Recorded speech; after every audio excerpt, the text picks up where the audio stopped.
গুনার জন্য জাহান্নামে পড়ে যাই। ও মালিক, বড় কষ্ট হয়।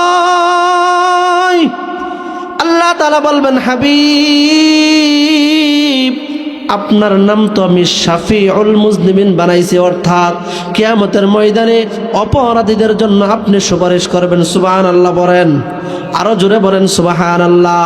বলেন, ও দোস্ত ও হাবিবে কিবরিয়া, মাথা উঠান, মাথা উঠান। আল্লাহর পয়গম্বর সিজদা থেকে মাথা উঠাবেন। আল্লাহ তাআলা বলবেন, হাবিব, আপনার আজকের এই দিনে আমি হলাম হাবিবুল্লাহ,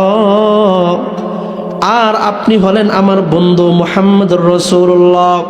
আজকের এই দিনে আপনাকে অনুমতি দিয়া দিলাম আপনার যত উম্মত আছে সমস্ত উম্মতদেরকে নিয়ে যাকে খুশি তাকে নিয়ে আপনি জান্নাতের মধ্যে চলে যান। সুবহানাল্লাহ। আল্লাহর পয়গম্বর ডাকবে বেলাল। যখন আল্লাহর পয়গম্বর অনুমতি পেয়ে যাবেন জান্নাতে উম্মতদেরকে নিয়ে যাওয়ার জন্য, আল্লাহর পয়গম্বর সাথে সাথে ডাক দিবেন, কই রে বেলাল, কই রে আমার আবু বকর, উমর, উসমান, আলী, কই আছো? তাড়াতাড়ি সামনে চলে আসো। হযরত আবু বকর সামনে দৌড় দিয়ে এসে বলবে, ইয়া রাসূলুল্লাহ, ইয়া হাবিবাল্লাহ, আজকের এই দিনে তো মানুষ পাগলের মতো একদিক থেকে অন্য দিকে ছুটে যাচ্ছে। আজকের এই দিনে আপনি কেন ডাকছেন জানতে চাই ইয়া রাসূলুল্লাহ।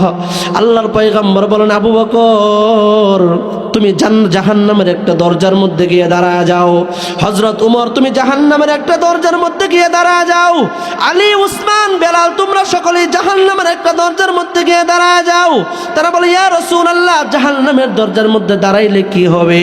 আল্লাহর পয়গম্বর বলেন, আমার যেই সমস্ত উম্মত গুনাহের কারণে জাহান্নামে চলে যায়, আমার আল্লাহ আজকে আমাকে পাওয়ার দিয়েছেন, ওই সমস্ত গুনাহগার উম্মতদেরকে আমি সুপারিশ করব। আমার যেই সমস্ত উম্মত জাহান্নামের দরজা দিয়ে প্রবেশ করে, তোমরা দৌড়ে দৌড়ে তাদেরকে জান্নাতের দরজা দিয়ে প্রবেশ করায় দাও। সুবহানাল্লাহ। ও বাবা, কেমন নবীর উম্মত হইলাম, নবীকে তো চিনতেই পারলাম না, নবীকে তো জানতেই পারলাম না। এত মুআজিজাওয়ালা নবী, এত বরকতওয়ালা নবী। এই জন্যই তো আমি সকলকে একটা কথাই বারবার বলি, যে এই জায়গার মধ্যে যাই, কোরআনের সাথে সম্পর্ক লাগাও, নবীর সাথে সম্পর্ক লাগাও, কোরআনওয়ালার সাথে সম্পর্ক লাগাও। যার সম্পর্ক নবীর সাথে, তার সাথে সম্পর্ক লাগাও, জীবন আলোকিত করে দিবেন কে? আরো জোরে বলেন কে? এই জন্যই তো আজকে কলেজার টুকরা যুবকদের মুহাব্বতের মানুষের অভাব নাই, কিন্তু নবীর ভালোবাসা ভিতরে একটুও নাই।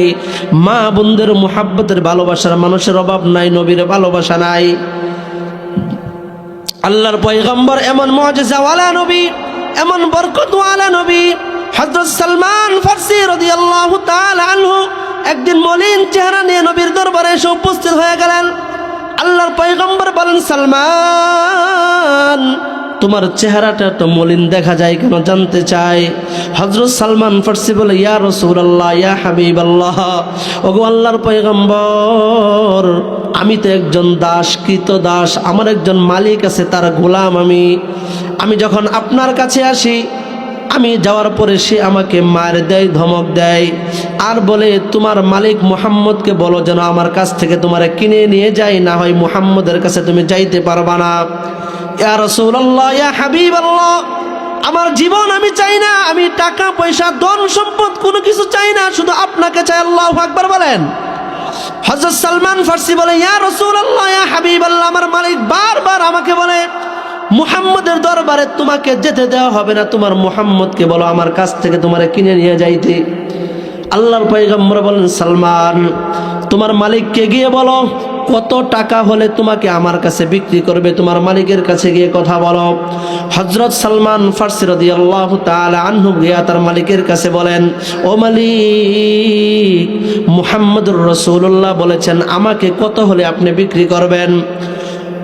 হযরত সালমান ফারসির মালিক যখন এই কথা শুনলো, সে বলতেছে, মুহাম্মদের মতো একটা গরিব মানুষ আমার কাছ থেকে তোমাকে কিনতে পারবে না, সুতরাং এমন চড়া একটা মূল্য চাইব যেন আমার কাছ থেকে তোমাকে কিনতে পারবে না। আমার নবী বরকতওয়ালা নবী কিনা? আমার নবী বরকতওয়ালা না? আমার নবী মুআজিজাওয়ালা না? সে বলতেছে, না না, তারপরেও বলেন। ও ওই কাফের সালমান ফার্সিকে বলতেছে, মুহাম্মদের কাছে এমন একটা জিনিস চাইবো যেন দিতেও পারে না, তোমাকে নাও নিতে পারে। বলে কি চাই, কি চাই? বলে তোমার মুহাম্মদকে গিয়া বলবা 4-5 কেজি ওজনের একটা স্বর্ণের চাকা যদি আমাকে দেয় তাহলে তোমাকে দিব। বলে আর কি চাও?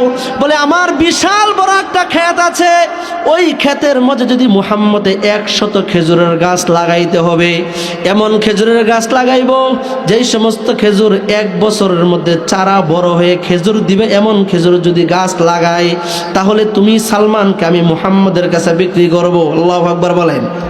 আমার নবী মুআজিজাওয়ালা নবী না, নবীকে চিনি না, নবীর মুহাব্বত ছাড়া দুনিয়ার কত মুহাব্বত নিয়ে ঘুরি, কত ভালোবাসা নিয়ে আমরা ঘুরি, কিন্তু নবীর মুহাব্বত নাই। হযরত সালমান ফার্সি আইসা বলে, ইয়া রাসূলুল্লাহ, আমার মালিক এইটা এটা চাইছে।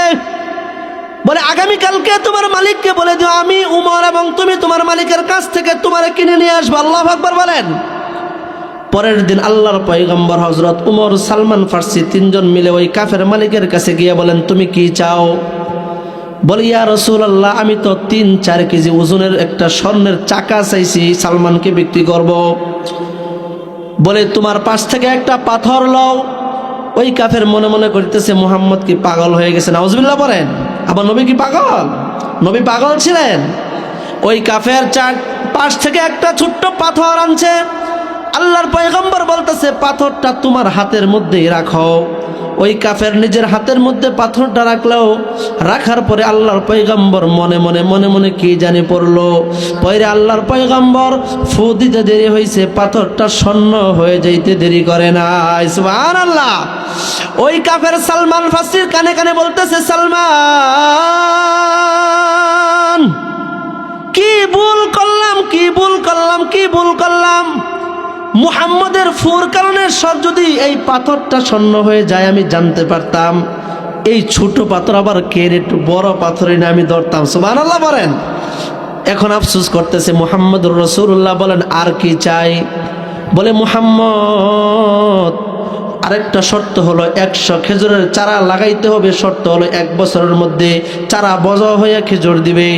বলে চারাগুলা কোথায়? বলে এই যে পাশে চারা আছে, কিতাবের মধ্যে আছে। আল্লাহর পয়গম্বর হাবিবে কিবরিয়া জনাবে মুহাম্মদুর রাসূলুল্লাহ সাল্লাল্লাহু আলাইহি ওয়াসাল্লাম গর্ত করে একটা একটা চারার সাথে কথা বলে আর চারা লাগায়। আল্লাহু আকবার বলেন।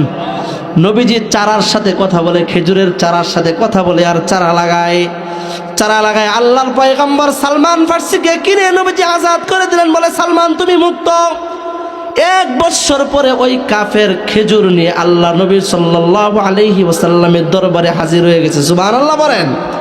বলে ইয়া রাসূলুল্লাহ, ইয়া হাবিবাল্লাহ, আপনি যে 100 খেজুরের চারা লাগাই দিয়ে আইছেন, শর্ত দিয়েছিলাম 1 বছরের মধ্যে চারা বড় হয়ে খেজুর দিবে, এই যে গাছের খেজুর নিয়ে আইছি। আল্লাহু আকবার। বলে ইয়া রাসূলুল্লাহ, শুধু খেজুর আপনাকে দিতে এসেছে তাই নয়, তাই নয়, তাই নয়, আপনি যে বরকতওয়ালা নবী, এই যে খেজুর নিয়ে আসলাম আর যাব না, আপনি আমাকে কালিমা পড়ায় মুসলমান বানায় দেন। সুবহানাল্লাহ। নবীজি কালিমা পড়াইলেন। বলেন ইয়া রাসূলুল্লাহ, একটা সন্দেহ আমার মনে আছে। বলে কি সন্দেহ? আল্লাহ নবী মসজিদে নববীর মধ্যে বসে আছে। বলে ইয়া রাসূলুল্লাহ, 100 খেজুর গাছ আপনি লাগাইয়া দিলেন, 99টা খেজুর গাছের মধ্যে খেজুর আইছে, একটা বাদ। এটার মধ্যে দিয়ে ইয়া রাসূলুল্লাহ খেজুর আইলো না, কারণটা জানতে চাই। এই কথাটা মসজিদের এক কর্নার থেকে হযরত উমর শুনে ফেলছে। হযরত উমর দৌড় দিয়ে আইসা বলছে, ভাই, যেই 99টা খেজুর গাছের মধ্যে খেজুর এসেছে, ওই 99টা খেজুর গাছ লাগাইছে পয়গম্বর সাল্লাল্লাহু আলাইহি ওয়াসাল্লাম। আর যে একটা গাছের মধ্যে খেজুর আসে নাই, ওই খেজুর গাছটা আমি উমর লাগাইছি। ভাই, আল্লাহর নবীর হাত তো বরকতওয়ালা হাত, রহমতওয়ালা হাত, মুআজিজাওয়ালা হাত। নবীর হাত পায়া খেজুর গাছ 1 বছরের মধ্যে বড় হয়েছে। আমি উমরের হাত যেই খেজুর গাছের মধ্যে লাগছে, ওইটা কেমনে বড় হইব? সুবহানাল্লাহ বলেন। আল্লাহর পয়গম্বর এমন মুআজিজাওয়ালা নবী ছিলেন, এমন রহমতওয়ালা নবী, এমন বরকতওয়ালা নবী। ও ভাই, নবীর আদর্শ ছেড়ে দিয়ে আজকে মন চাই জিন্দেগি চলছে। আমিও চলি, আমার বাবার বয়সের আপনারাও চলেন, পর্দার আড়ালের মারা চলে, কলিজার টুকরা যুবকরা চলে। এটার নামই জীবন নয়, এটার নামই জীবন নয়, এটার নামই জীবন নয়। আজকে মৃত্যুবরণ করার পরে যেই ঘরের মধ্যে আপনার মৃত্যু হয়েছে ওই ঘরের মধ্যে আপনাকে রাখবে না, রাখবে না, রাখবে না। আপনার সন্তান আপনাকে মৃত্যুবরণ করার পরে বাবা বলে একটা ডাক দিবে না, বলে লাশটাকে ঘর থেকে বের করে বাহিরে রাখো। সুন্দর বক্স খাটের মধ্যে আপনি এসি ছাড়া ঘুমাইতে পারেন না, শিমুল তোরাল বালিশ ছাড়া বাবা আপনি ঘুমাইতে পারেন না। এই শীতের দিনে কম্বল লেপ ছাড়া ঘুমাইতে পারেন না, জাজিম ছাড়া ঘুমাইতে পারেন না। কিন্তু মৃত্যুবরণ করার পরে লেপ কি উপরে দিয়ে রাখবো কিনা, আপনার নিচে কি জাজিম দিয়া রাখবো কিনা, আপনার কবরের মধ্যে এসি দিয়া রাখবো কিনা? ও বাবা, কিছুই দিবে না, কিছুই দিবে না, কিছুই দিবে না। যেইভাবে দুনিয়াতে এসেছিলাম উলঙ্গ অবস্থায়, আবার সেই উলঙ্গ অবস্থায় আল্লাহ তাআলার সামনে দাঁড়াইতে হবে। কি নিয়ে দাঁড়াইবো চিন্তা হয় কিনা? কি নিয়ে আল্লাহ তাআলার সামনে দাঁড়াইবো চিন্তা হয় কিনা, ভয় হয় কিনা? হযরত আবু বকর সারাদিন কান্না করতেন আর হাউমাউ করে চিৎকার করতেন। হযরত উমর বলতেন, ভাই কেন কান্না করেন? জানতে চাই। বলে জাহান্নামের ভয়ে কি নিয়ে আল্লাহ তাআলার সামনে উপস্থিত হব। এই জন্য জীবনে কোরআনের সাথে সম্পর্ক চাই, কোরআনওয়ালার সাথে সম্পর্ক চাই, নবী আলাইহিস সালাতু ওয়াস সালামের সাথে সম্পর্ক চাই। আল্লাহর পয়গম্বর হযরত উমর রাদিয়াল্লাহু তাআলা আনহুকে নিয়ে মরুভূমির মধ্য দিয়ে হেঁটে যায়। হঠাৎ করে একজন কাফের তার বস্তার ভিতরে কি নিয়ে জানি যায়। আল্লাহর পয়গম্বর বলতেছেন, তোমার বস্তার ভিতরে কি জানতে চাই? ওই কাফের বলে, ইয়া রাসূলুল্লাহ, আমার বস্তার ভিতরে হচ্ছে একটা দাব্বা, আর আমাদের দেশে বলে গুইসাপ। গুইসাপ চিনেন? গুইসাপ সবাই আছে।